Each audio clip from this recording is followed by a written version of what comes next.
Olá, Alexandre, tudo bem? Olá, tudo bom? Tudo bem? É um prazer estar aqui com você. Gostaria muito de agradecer pelo seu tempo e pela sua disponibilidade. Eu que agradeço aí o convite para a gente falar um pouquinho de marketing jurídico, né? Explicar um pouquinho aí para o advogado, principalmente o novo que está começando na carreira, falar alguns detalhes aí, ajudar um pouquinho, enfim. Ah, que bom.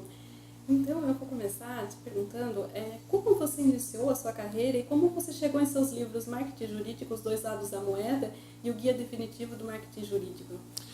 Na verdade, você sabe que os dois livros, eles são resultado da própria consultoria. Então, a minha formação é marketing e eu fui trabalhar no escritório de advocacia. Eu aprendi a fazer marketing jurídico na prática, dentro do escritório.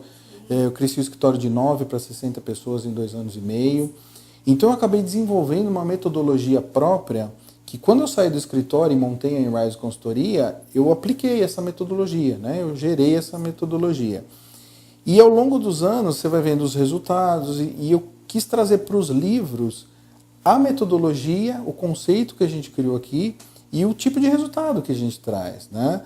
Então, na verdade, os livros são a metodologia, a consultoria colocada no livro ali, para que a pessoa tenha o passo a passo ali de como implementar o marketing jurídico, sempre baseado aí no código de ética. Certo. E uma postura tradicional do jovem advogado pode sobreviver com a concorrência atual? Olha, a gente tem que entender que o mundo está evoluindo, né? A gente não pode ficar num romantismo da profissão e não dar espaço para o marketing, né? Eu sempre estou defendendo o marketing, lógico, né? Mas a gente não pode ficar com aquele romantismo de outros tempos. Por quê? Porque antigamente era fácil, você abria um escritório, você, né, colocava uma plaquinha ali na porta e o cliente vinha, era fácil você ter, né, a sua renda mensal, a sua estrutura e tal. Isso eu estou falando em 1930, né? E tem gente que ainda tem essa postura mais romântica, né, da advocacia, nada contra, mas é que a efetividade dos resultados, da rotina de marketing, da rotina do escritório que tem uma renda, né, um lucro real, ela precisa ser modernizada. Então hoje a gente já está falando aí até de robô na advocacia, né? Se a gente não der o espaço para o marketing, não der espaço não para o marketing, mas para a profissionalização da advocacia, você fica para trás. Essa é a realidade. Então não tem problema nenhum lembrar da advocacia como romântica, como, né, nos anos 30, 40, mas modernizar a sua atuação, a sua gestão na advocacia, senão você acaba ficando realmente para trás. Perfeito. Mais uma pergunta. O Código de Ética da OAB traz algum obstáculo ao marketing jurídico? Não, na verdade não.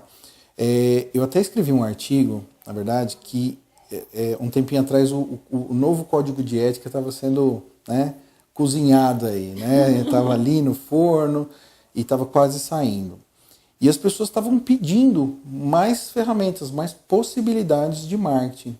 E eu escrevi um artigo falando o seguinte: para que você quer? Hoje a gente tem 50 possibilidades dentro do marketing jurídico, né? Para que você quer 100 possibilidades se nenhuma das 50 você fez? Não é verdade? Então, para que pedir mais abertura em termos de marketing se as que tem, você não fez, né? Dentro dessas 50 possibilidades, você tem muita coisa para fazer. Você consegue profissionalizar o escritório, dentro do Código de Ética, você consegue profissionalizar o escritório, você consegue ter rentabilidade nos seus contratos, você consegue fazer muita coisa baseado no Código de Ética. É isso que a gente ensina para o advogado moderno. Mas tem gente que ele só fica lutando, né, para que precisa ser que nem os Estados Unidos, que tudo vale e tal. E ele não vê que tem muita coisa que dá para fazer aqui. Então, respondendo a sua pergunta, marketing jurídico não é impossibilitado pelo Código de Ética. Você tem ações de venda que são impossibilitadas, mas marketing ético é feito muito facilmente. Perfeito. Você acha que o marketing jurídico é importante para os advogados em início de carreira? Extremamente importante, né? É esse cara que ele precisa se promover. É esse cara que acabou de sair da faculdade que ele precisa criar uma imagem definitiva, né? Esse cara, lógico, ele tem muito que aprender na parte do direito, né? Ninguém sai da faculdade sabendo fazer as coisas. Mas nesse tempo que ele está aprendendo, ele precisa investir no marketing para criar uma imagem, criar uma estrutura definitiva, sua marca, o seu nome no mercado. Então é esse cara que precisa aprender como se estruturar, como vender o escritório, como vender seus serviços. E muitas vezes ele espera um tempo, às vezes 5, 6 anos, para depois pensar. Ele fica lá batalhando 5, 6 anos sem ter renda, sem ter. Então, poderia antecipar. Poderia antecipar. E acontece cada vez mais aqui, a pessoa, às vezes, ainda na faculdade, já pensar no escritório próprio. Né? Então ela vem, cria um planejamento, a gente começa a atuar junto com eles desde o começo. Desde a criação do nome, da criação de logotipo, a gente consegue auxiliar para ele que ele comece da maneira adequada. Nossa, muito bom saber. Com relação à especialização, você acha que é um caminho necessário para os advogados em começo de carreira? Pode ser, tá? Eu gosto muito, as pessoas confundem muito também. Vários escritórios, às vezes você entra no site do advogado novo, ele fala assim, somos especializados em X, Y, Z. Então não é especialidade. Né? Vocês, por exemplo, eu sou especializado em marketing jurídico. Não envolve marketing de outros setores, de outros nichos. É marketing jurídico. Isso é ser especializado, entendeu? Então, quando você fala de especialização, primeiro precisa entender o conceito. Eu sou especializado em uma área, né? Não em diversas. Sim, isso que eu gostaria de saber, se você acha interessante ser especializado em apenas uma única área ou se o advogado poderia atuar em várias áreas. Bem, se a gente pensar pelo lado do mercado, que essa é sempre a visão que a gente precisa ter, se eu tiver um problema X, eu quero que o cara que resolve só os problemas X me atenda, entendeu? Se esse cara se transformar num perito naquele setor, ele pode até, às vezes as pessoas falam, não, mas eu estou deixando de atender outras coisas. Né? A ideia é essa, a ideia é que todo mundo que precise daquele serviço específico vá falar com você. Você tem que se transformar, a gente brinca, né, o bambambam daquele nicho, daquele setor. Lembrando que existe até hoje, para você ver como o mercado está evoluindo, a hiperespecialização. É o cara que faz... tem o cara que é o generalista, faz tributário, trabalhista, societário. Esse cara especializado faz, por exemplo, tributário. Né? O hiperespecializado, ele faz tributário para empresas do setor X. Sim, ele delimita mais. Delimita mais ainda, porque ele vai criar uma imagem dele... É aquele cara, o médico que trabalha com a perna direita só. Né? Mas quando você tem problema na perna direita, você quer escutar aquele cara, você vai buscar nele. Né? Então é importante ter essa especialização, mas que seja especialização mesmo. Com as novas mídias sociais, há uma liberdade maior para a divulgação dos serviços prestados pelo advogado? Ah, sim. Hoje com as redes sociais, o advogado tem mais uma possibilidade de mostrar seu serviço, mostrar sua marca. O que não existia há um tempo atrás. Né? Hoje, essa proliferação aí de redes sociais faz com que o advogado possa ter essa imagem mais divulgada, acesso a pessoas do Brasil todo. Né? Então, a ideia de usar a rede social é extremamente importante. Eu considero ela uma dos 6 itens mais relevantes dentro de uma estruturação de advocacia, só que precisa ser usado da maneira correta. Né? Eu vejo muito escritório usando de uma maneira completamente não profissional. Né? Então, tomar cuidado. Use, mas use da maneira correta. Quais os limites de divulgação nessas mídias sociais? A gente tem que partir do seguinte princípio. Tá? A gente pode sempre, em qualquer esfera, em qualquer ferramenta, levar a informação ao mercado. Isso é possível, não tem problema nenhum com o código de ética. Então, eu me mostrar relevante, eu me mostrar conhecedor de algum setor, ou nicho, ou área do direito, não tem problema nenhum, tá? Independente se é rede social, se é outra esfera. O que não pode é sair vendendo. Então, veja, a diferença entre você ter uma rede social sadia, vamos dizer assim, e não. Uma sadia é quando você leva informação. Você coloca o artigo dos sócios, você coloca uma entrevista que o sócio está dando, um comentário sobre uma atualidade. Isso é levar informação ao mercado. Tá? É diferente então da captação de clientela. Exato, porque tem vários que entram ali no perfil e o cara está vendendo. O cara, fale conosco, você tem direito a fazer isso, você tem direito a fazer aquilo. Isso, além de ficar ruim, né, para a imagem do próprio escritório, não pode. E isso não pode. Então aí o escritório pode tomar alguma medida cabível aí da OAB. Tá? Então isso não pode. Agora, você levar esse tipo de informação, olha, minha opinião sobre esse fato é isso. O artigo que eu escrevi representando esse setor, né? Isso não tem problema nenhum. Construir valor para as pessoas. Exato. Você criar essa identidade, essa marca. As pessoas possam ler as suas coisas ou o que o escritório está levando no mercado e falar assim, poxa, esse cara entende desse setor. Entendeu? A ideia é essa. E o uso massivo das mídias sociais pode interferir ou apresentar problemas junto ao código de ética? Você sabe que você postar muitas vezes, porque dentro das situações que a gente comentou, né, postar errado e postar correto. Se você postar correto, mas intenso, o mercado também não consegue absorver. Tá? Então você tem que ter uma periodicidade, lógico. Eu acho que uma postagem por dia, uma postagem a cada 2 dias é um timing adequado, tá? Desde que você esteja levando coisas interessantes. Agora, uma coisa que é importante é você não confundir a vida pessoal com a vida empresarial. Tem muitas pessoas que confundem. Muita. Então, às vezes você entra no perfil do escritório, né? E tem lá uma postagem séria da advocacia e, sei lá, o hambúrguer que o advogado está comendo no dia. Né? Aí daqui a pouco o cachorrinho dele, daqui a pouco uma decisão super séria. Então, essa mescla de informação não é saudável para o escritório. Não funciona. Não funciona. A gente tem... denegrir a imagem. Exato. A gente tem que mostrar aquele perfil, né, de rede social como perfil profissional. O seu perfil pessoal é outra coisa. Aí você faz o que você quiser. Mas o perfil profissional tem que ser profissional. Tá? Então, respondendo a sua pergunta, postar, né, ter um trabalho massivo aí de postagens não é adequado. Você precisa pausar, você precisa dar tempo para o mercado absorver as informações que você está colocando, tá? E fazer essa separação de profissional e pessoal. Entendi. Além das mídias sociais, quais outras oportunidades de marketing para os advogados em começo de carreira? Tem bastante, né? A gente falou das redes sociais, a gente falou dos artigos, então não custa nada, né? A principal reclamação dos advogados que estão começando agora é dinheiro, né? Isso você pode postar. Exato. Se você escrever artigo, você não está gastando nada. Se você começar a se promover em termos de palestras, por exemplo, você não gasta nada. Né? Você abrir contato ou com associações, ou com sindicatos, ou com a própria OAB, né?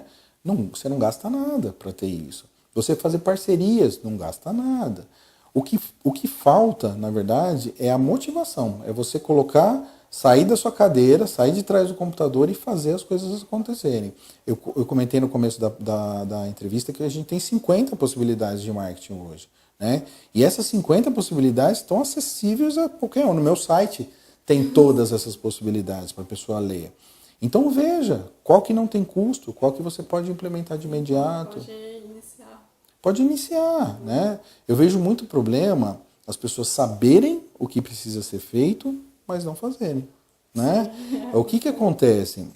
Outro dia eu estava dando uma palestra, inclusive, e estava falando de artigos, né? Que precisa ter uma rotina de artigos, as pessoas precisam mostrar a cara, mostrar a sua opinião no mercado. E a menina falou o seguinte, mas eu não tenho tempo de escrever artigo. Né?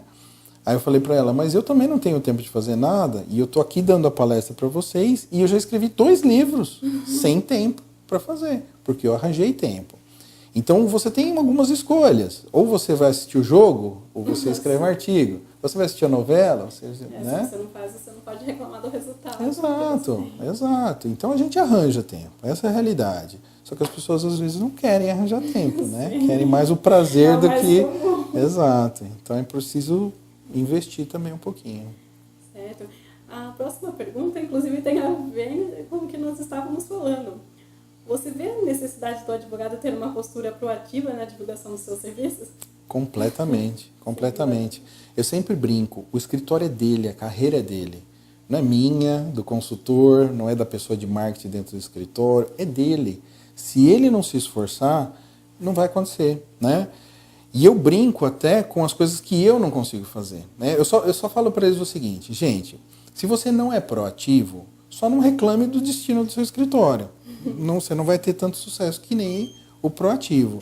E aí eu dou o exemplo reverso. Por quê? Eu sempre estou querendo ali fazer academia, fazer regime para tirar a barriga, mas eu nunca faço. Então eu sempre brinco. Então eu não posso reclamar que eu estou fora de forma, né? Por quê? Porque eu não fiz a proatividade, o esforço que era necessário para chegar no objetivo que eu teoricamente queria. Então eu não posso reclamar. É a mesma coisa de advocacia. Se o cara não é proativo, não prefere assistir a novela, escrever artigo, assistir o jogo, ele não vai conseguir ter. Só que o problema o mercado está completamente saturado. Tem muita gente batalhando o mesmo cliente. Ele ficando para trás, vai chegar uma hora que ele não vai ter fôlego para correr atrás, porque o mercado já captou todos os clientes que ele poderia estar trabalhando. É importante começar logo. Então, proatividade é marco zero na atividade do advogado. Quais os desafios que o advogado proativo pode enfrentar? Ou seja, essa resistência ao tradicionalismo que os demais colegas mais tradicionais, como que é? Você sabe que eu vejo, quando você está com um mais tradicional, cara que não faz muita coisa, e o que é proativo, primeiro que você tem um resultado muito visível, financeiramente falando, de resultados de escritório. Dois caras que começaram hoje, um é proativo e outro não é, você vê o escritório de um crescendo às vistas, né? E o outro não, o outro fica estagnado. Então, o que eu falo para esse advogado é, o tradicional, né? Eu falo assim, se você se espelhar no seu amigo, você vai conseguir ver que não é só teoria. Marketing não é só teoria, é operação, né? Então você vê a diferença nesses dois, o cara que é proativo e o cara que não é. Então acho que é importante esse cara, ele vai se deparar com muita coisa, né? Respondendo a sua pergunta, ele vai se deparar com muita coisa, com inveja, ele vai se deparar com aquela pessoa que está até desejando mal para ele, porque ele está vendo que está captando clientes, que está tendo uma gestão correta do escritório, então ele vai se deparar com muita coisa, tentando impedir ele. Mas tenha certeza, os escritórios que começaram pequenos, hoje estão médios, grandes, os caras passaram por todas essas dificuldades e continuaram. São pessoas proativas. E são pessoas proativas. Não tem, a gente estava conversando um pouquinho antes da entrevista, né, das pessoas que não têm mais nem tempo, né, que elas evoluíram ali, foram galgando, né, foram subindo, e hoje tempo escasso, né, de implementar as coisas. Por quê? Porque criaram suas próprias rotinas. Com relação ao aspecto organizacional do escritório, que conselhos você daria ao jovem advogado? Olha, eu acho que é importante a gente entender, lógico, começo de carreira é complicado, a gente não tem dinheiro para nada, mas entender que quanto mais tarefas ele assumir, menos profissional o escritório vai ser. E eu explico. Começo de carreira, a pessoa está fazendo financeiro, está fazendo administrativo, está fazendo jurídico, está fazendo captação, está fazendo tudo, né? Não tem problema, começo é assim mesmo, você faz de tudo um pouco. Mas à medida que começar a entrar um pouquinho de valores para o escritório, é importante começar a profissionalizar. Então, à medida que você conseguir colocar uma pessoa para fazer o seu financeiro, uma pessoa para tocar as coisas internas, isso pode não ser de imediato, mas que ele tenha na cabeça que ele tem que profissionalizar. Dividir as funções. Exato. Então, porque eu vejo às vezes escritório com até 10 anos de corrida aí, de caminho, que ainda o cara faz o financeiro. Né? Eu me pergunto, será que em 10 anos dessa gestão do escritório não entrou nenhum financeiro ao ponto de você conseguir contratar uma pessoa, nem que seja um assistente ali para te dar um respaldo, né? Você está gastando o seu tempo fazendo coisas financeiras. Então você está deixando de estar na frente do mercado para vender seu escritório. De se especializar mais na sua área. Exato, estudar também, né? Então, profissionalizar, a palavra é essa. Não existe hoje, se você falar daqui a 10 anos, não vai ter mais escritório que não é profissionalizado, né? Porque eles vão ter sido engolidos. Se você está falando, a gente falou né, os escritórios até estão, o robô advogado, estão falando de coisas lá na frente. Se você é um escritório que não está profissionalizado, está trabalhando com as pastinhas ainda, não tem nenhum programa de acompanhamento jurídico, você está atrasado, né? Seria a mesma coisa que hoje um advogado trabalhar com a máquina de escrever. Cara, está para trás, né? Ele pode até achar que ele está, não, eu estou no meu ritmo, mas não. Ele foi engolido pelo mercado, né? Então, profissionalização é a palavra. Certo. E você vê as parcerias como uma opção de aumentar a clientela do escritório? Não tenha dúvida, não tenha dúvida. Eu vou te dar até um exemplo que aconteceu comigo, quando eu trabalhava no escritório de advocacia. Nós fizemos várias parcerias, tem parceria que é mais interessante, mais ativa, menos ativa. Então tinha alguns parceiros que tinham alguma rentabilidade e tal, mas um em específico foi assim, trouxe um caminhão de dinheiro para o escritório. Por quê? Ele não atuava na nossa área, que era tributário, e ele estava em Piracicaba, nós estamos aqui em São Paulo. Toda quinta-feira ele marcava o dia inteiro de reuniões para a gente. Então ele mesmo ligava para os clientes dele, falando que era interessante conversar com o advogado de São Paulo, que fazia a área tributária, e ele marcava uma reunião às 9, outras 10, outras 11, e a gente passava o dia lá, em Piracicaba. Invariavelmente, das 7, 8 reuniões que a gente fez na quinta-feira, invariavelmente na semana seguinte a gente já tinha um cliente ganho. Porque 6 deram errado, mas uma deu certo. Agora, se você chegar para o advogado e falar assim, você gostaria de ter um cliente novo por semana? Com certeza. Com certeza, né? O que falta para fazer esse exemplo que eu te dei? É ligar. Sim, Passar a mão. Você tem que mapear os seus parceiros, ligar, sentar, marcar uma reunião. E aí entra no que a gente está falando, da proatividade. Então, eu estou falando exatamente o que você precisa fazer. Mapear os seus parceiros, que são complementares, que não fazem as áreas que você faz. Mapear, ligar, marcar uma reunião, chegar lá, expor a sua parceria, o seu formato, se é troca de cliente, se é valor, e operacionalizar isso. Eu estou colocando todo o passo. Tenho certeza que muita gente que está assistindo aqui vai entender o que é e não vai fazer. Sim, e é algo relativamente fácil, não tem custo. Não tem custo nenhum. É o que eu falo. É o cara que prefere assistir o jogo do que crescer a sua advocacia. Aí é a opção de cada um, entendeu? Que relação você faz entre empresário e o advogado de sucesso? O advogado de sucesso e o empresário de sucesso, é isso? Os dois são proativos. Os dois estão constantemente na frente do mercado. Eles entendem que eles têm que dar o sangue pelo escritório, né? Trabalhar em prol do escritório e não ser um funcionário do próprio escritório. Eu vejo muito sócio, dono do negócio, como funcionário do próprio escritório. Porque ele não veste a camisa, ele é o cara que, hoje eu não vou trabalhar, né? 6 horas, não estou indo para casa. Veja, eu não estou defendendo as pessoas trabalharem demais. Eu estou defendendo as pessoas vestirem a camisa. Se tem que fazer, tem que fazer. Hoje eu vou ter que ficar aqui até mais tarde, vou escrever um artigo, vou fazer isso, vou ligar para alguns parceiros. Tem que fazer? Tem que fazer, entendeu? Então, o empresário de sucesso, o advogado de sucesso, tem isso em comum. Eles são donos do seu destino, do seu caminho ali. Isso é muito claro para mim, entendeu? Com certeza. E que conselhos você daria aos advogados em início de carreira? Início de carreira? Partindo do princípio que, dentro daquilo que a gente falou, né, da pessoa começar a entrar um pouquinho de valor, a primeira coisa que o escritório precisa fazer, criar sua imagem. Criar sua imagem perante o mercado, aquilo de especialização que a gente falou, estudar muito, tá? Isso é essencial. As pessoas podem até comprar uma imagem sua, mas na hora que eles veem que tecnicamente você está fora, esquece, você perdeu toda a imagem, tá? Então, estudar, a gente parte do princípio que o advogado já estudou, já sabe bastante daquele determinado ponto. Agora, em termos de marketing, que é a minha área, tá?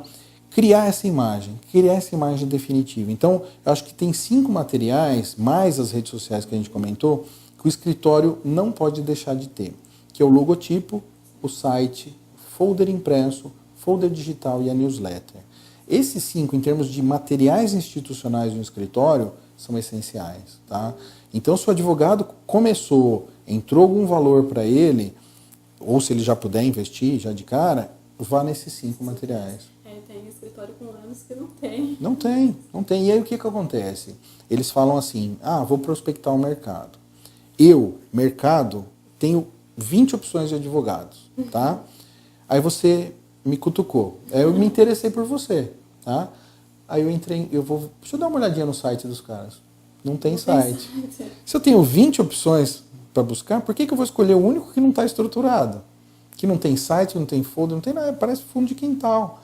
Sim, né? Não passa uma credibilidade. Não passa credibilidade nenhuma. Eu vou nos outros 19. Você já perdeu a prospecção em função da sua falta de marca definida no mercado. Certo. Então, a primeira Primeiro, medida é criar essa imagem definitiva. e para quem quiser conhecer um pouco mais sobre o seu trabalho, entrar em contato com você para agendar uma futura consultoria, como que poderia... Pode entrar no meu site, né, em riseconsultoria.com.br, ou ligar, eu estou aqui em São Paulo, 11, né, 3477-3443, meu e-mail também, quem quiser mandar e-mail direto, é alexandre.mota, com 2 T's, @inriseconsultoria.com.br, e eu estou disponibilizado. Quem entrar em contato, a gente bate um papo sobre marketing, que eu puder ajudar. Maravilha. Eu agradeço muito mesmo. Eu que muito agradeço. pela sua disponibilidade. Que isso, eu que agradeço o convite para a gente falar um pouquinho de marketing, ajudar o advogado, né? Vamos levantar essas carreiras aí. Obrigado.